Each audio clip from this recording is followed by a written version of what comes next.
Azimio la Umoja One Kenya coalition on the launch of a digital signature platform.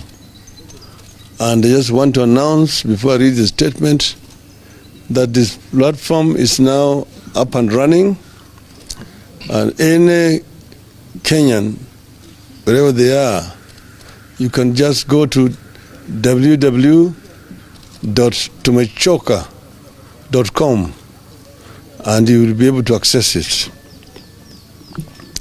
Last week, we announced the launch of a program of collecting signatures for the purposes of taking back the powers we delegated to our leaders. The exercise, which is ongoing, is meant to express the people's displeasure with Ruto and the raft of punitive, unfair, and unjust taxes that he has decided to impose on the people without the people's consent.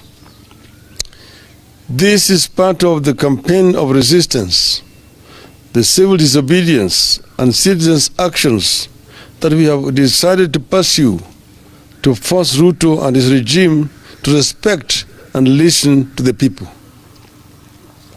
The Finance Act 2023 clearly exposed the fact that our leaders have decided to take instructions from the executive, and the executive has decided to pursue its own wishes regardless of what the people feel or say. Both the legislature and the executive have ganged up against the people, and the people have been left on their own. In return, the people have decided, rightly, to gang up against the executive and the legislature. The people have decided to invoke Article 1 of the Constitution.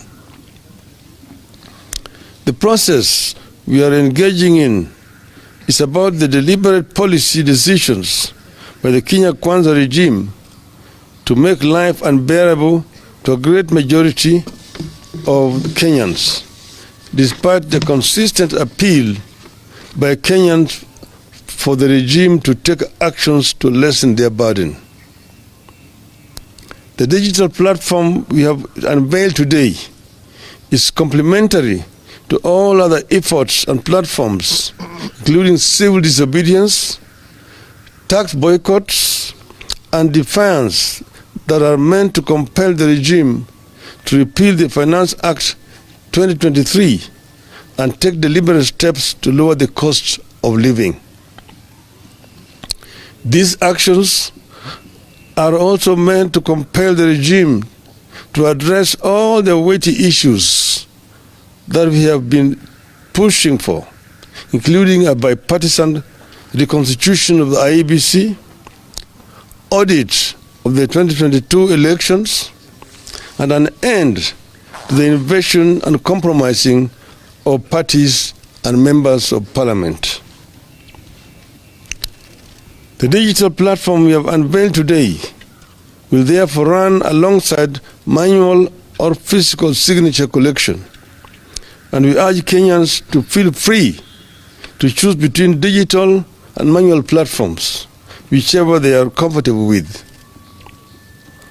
We are aware that Kenya Kwanza has questioned where we will take the signatures and the legality of the exercise. We don't expect them to understand. They don't understand the people's power as at now, but with the time, they will do. But they need to understand, we will not take it to the Kenya Kwanza IBC or their compromised parliament. We take this early opportunity to thank the 1.2 million people who have signed so far. We appeal to more people to come out and append their signatures to this historic undertaking. Note that 1.2 million people have signed this far. As we launch this, our citizens engagement forums that we started in Kamkunji last week will continue. And Kamkunji will not be confined to Nairobi. As the people demonstrated last week, Kamkunji will be everywhere and anywhere across the country where Kenyans gather in the name of justice and well-being. We sincerely thank the people who turned out and spoke loudly, boldly, and fearlessly in Western, Coast, Central, Nyanza, Rift Valley, Northeastern, and of course, Nairobi last week. Eastern. Yeah, and Eastern. Sorry. We take note that in the course of our otherwise peaceful activities across the country, Kenya Kwanza responded with live bullets and killed people in various parts of the country. In Nairobi, there was an attempt to assassinate the Right Honorable Raila Odinga, yours truly.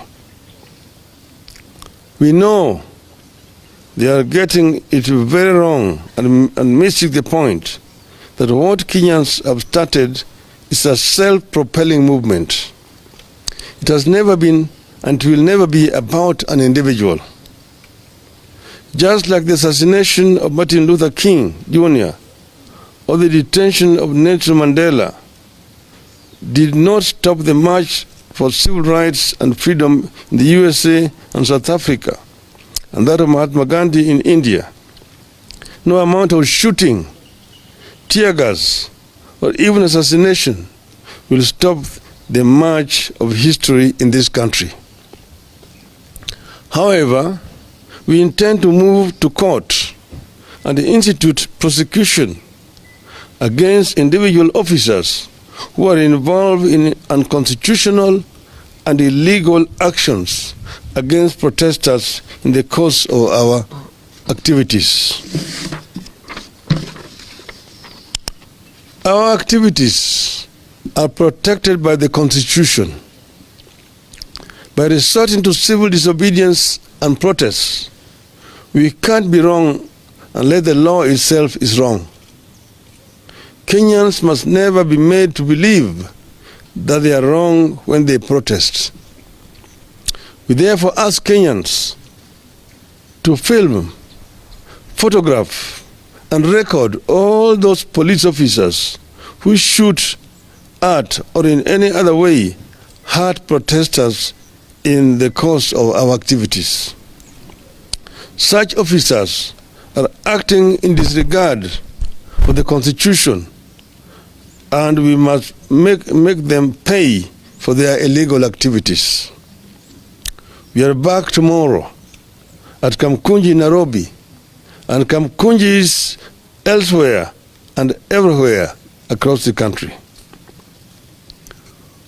Once again, we appeal to Kenyans to come out in even bigger numbers and make their voices heard.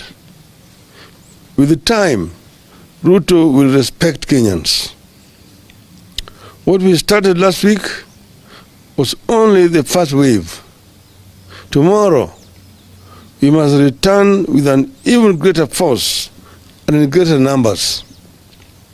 And we must keep doing this until Ruto listens and respects Kenyans. Finally, and most importantly, let us stay united.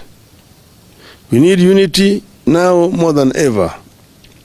With unity, the fight won't be long, and we will get many of the things we desire and deserve. Let us stick together until the end. See you in Kamkunji tomorrow. Yeah. Thank you.